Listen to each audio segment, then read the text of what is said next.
In gratitude and solidarity, today it is my privilege and honor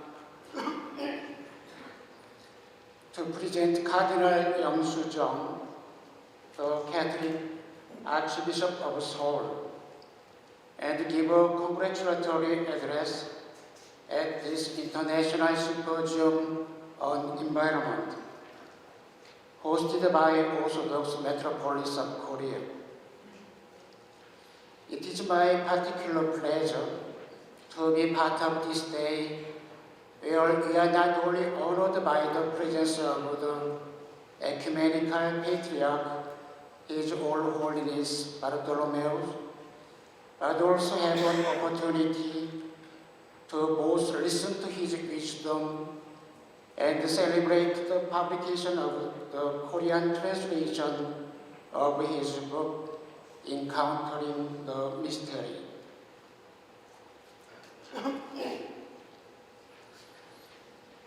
As many of you may be aware, His All Holiness was both inspirational and influential in the composition of Pope Francis' encyclical Laudato Si and our joint vocation to care for our common home. That influence has extended to the Catholic acceptance of the 1st of September as the annual World Day of Prayer for the care of creation. Furthermore, that influence, it was worth recalling, even extends here to Korea, where in an act of solidarity, Orthodox and Catholic believers, as well as representatives from various religions, all gathered in the familiar chapel in Myeongdong Cathedral to mark World Day of Prayer for the care of creation in 2016. The publication of Laudato Si marked a significant turning point for the Catholic Church here in Korea. I would like to take this opportunity to share with you a few of those changes. Firstly, before the publication of Laudato Si, environmental issues were purely the responsibility of those who were interested in ecological issues. However, the publication of the encyclical made environmental issues an obviously contested but still mainstream Catholic concern. Laudato Si has been not only in seminaries and religious orders, but also in many parishes, the subject of many lectures and seminars. No other papal encyclical, I suspect, has been the object of so many study by ordinary Catholics in the pews. It is my belief that Laudato Si offers more than an analysis of the reasons for and proposes solutions of the ecological crisis, but more forthrightly presents the contemporary world with an authentic and life-restoring ecological praxis. Secondly, Laudato Si has pushed ecological theology to deepen its discussion and debate. In this respect, I would like to mention two significant eco-theologians, Pierre Teilhard de Chardin and Thomas Berry.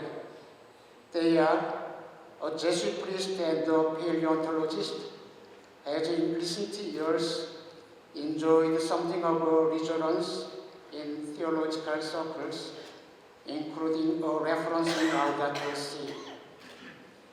He dedicated his life to building a consensus between biblical creation theology and modern evolutionary theory.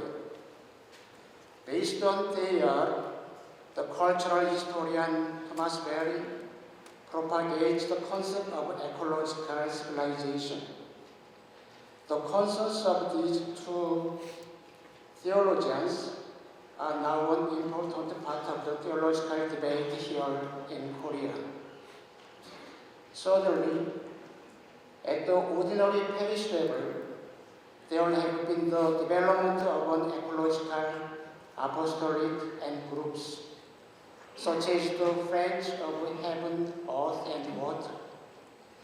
For quite a while, there has been a general awareness, but little in the way of practice, of the need for ecological ministry at the parish level. In 2016, however, following the publication of Laudato Si, and on the feast of St. Francis, the 4th of October, the Friends of Heaven, Earth, and Water movement was formally established and has now spread to many parishes and dioceses here in Korea.